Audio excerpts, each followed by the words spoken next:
language, science, culture, history, art. This is Fire on the Table. Hello, great day. I hope you're doing great today. Today we will have the introduction to English for academic and professional purposes.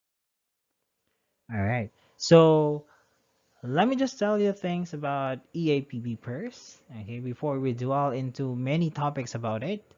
EAPP is a technical subject where students are to develop their skills in critical reading, reasoning, writing, and researching. The discipline will lead you to encounter English in various academic contexts. Okay, hence this lecture will give you idea of the major aspect that EAPP encompasses. Two of those are the non-academic text and academic text. Let us define first what is a non-academic text.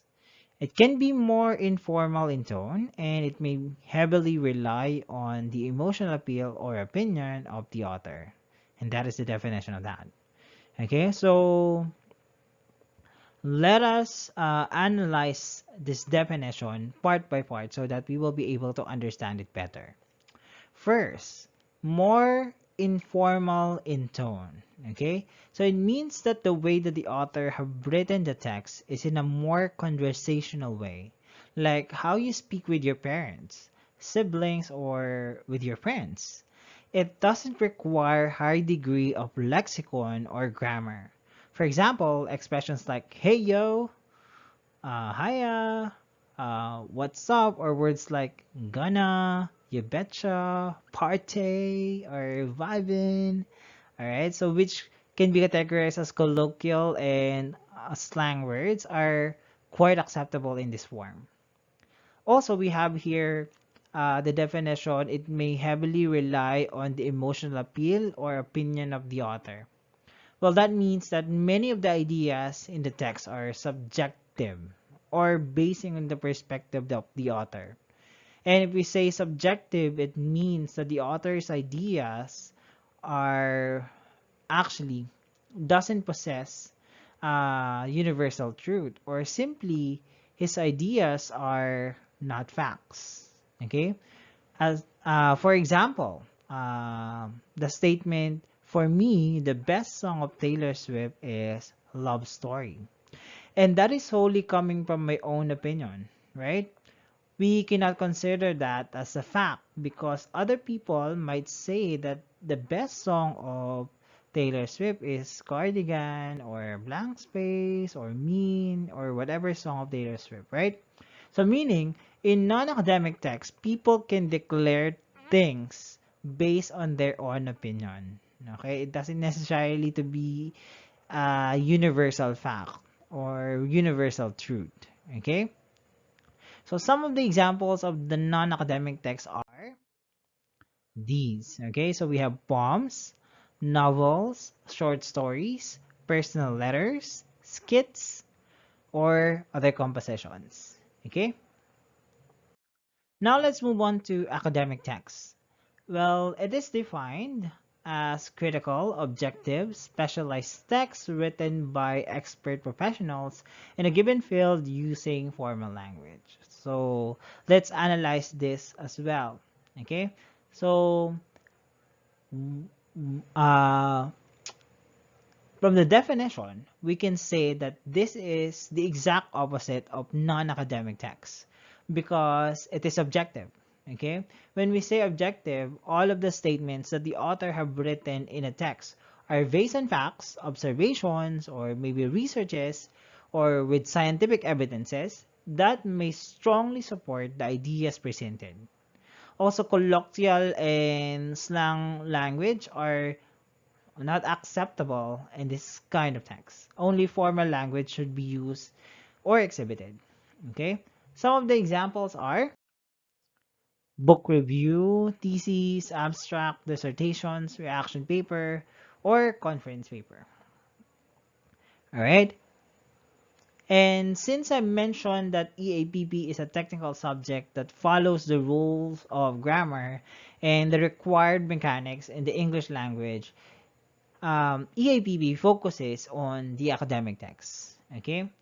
Therefore, to understand further academic text, we should dwell ourselves on the factors that shapes academic text, or to really know what or how should we write in the way of how academic texts are written.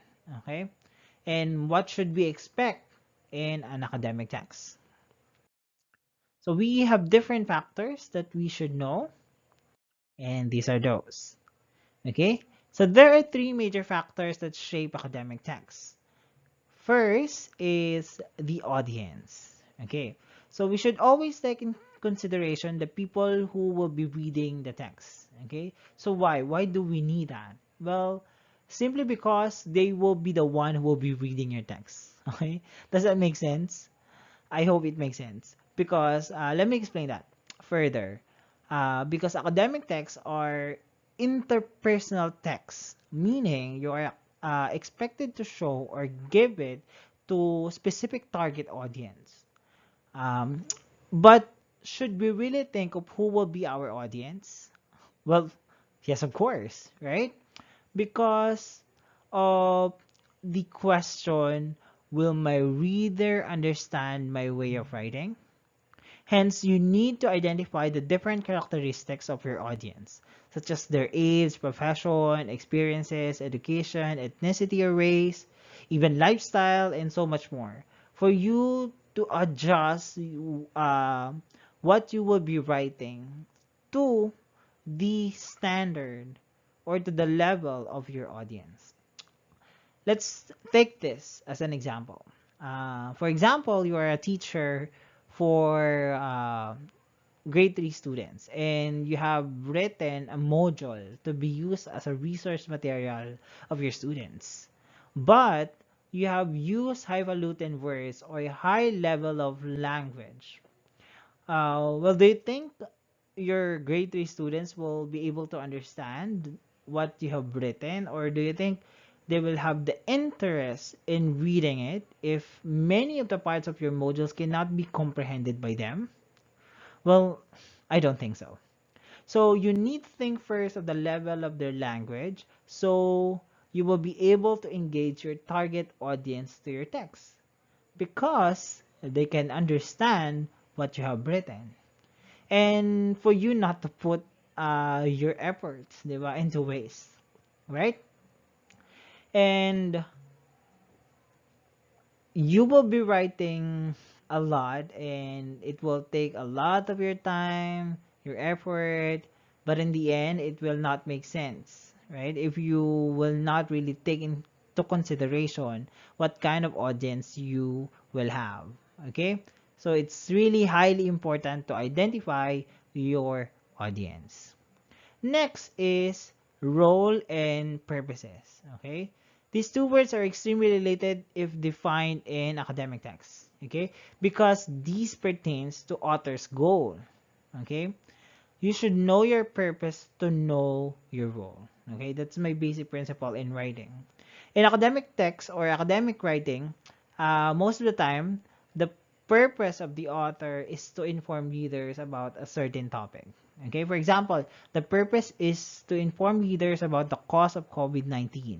From there, the writer will adjust his role to a person who is knowledgeable in viruses or diseases, for him to give sufficient facts to the audience that show accuracy and reliability.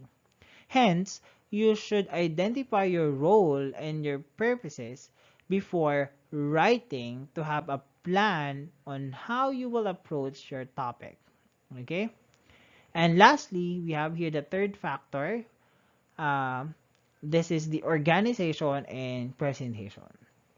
Okay? So these are as equally important as the audience and role and purposes, because these refer to the way of how an author select his ideas and how he will analyze and synthesize it in his write-up. Also, it answers the question of how will the line of thought be presented? Right? For example, in an essay, the writer must have a good grasp of what should be included in the introduction, in the body, or in the conclusion. Like, where should the writer put the main idea and the details of it and his stand about the topic? Okay, the writer should know it. All right. So also, the presentation pertains the mechanics of the write-up.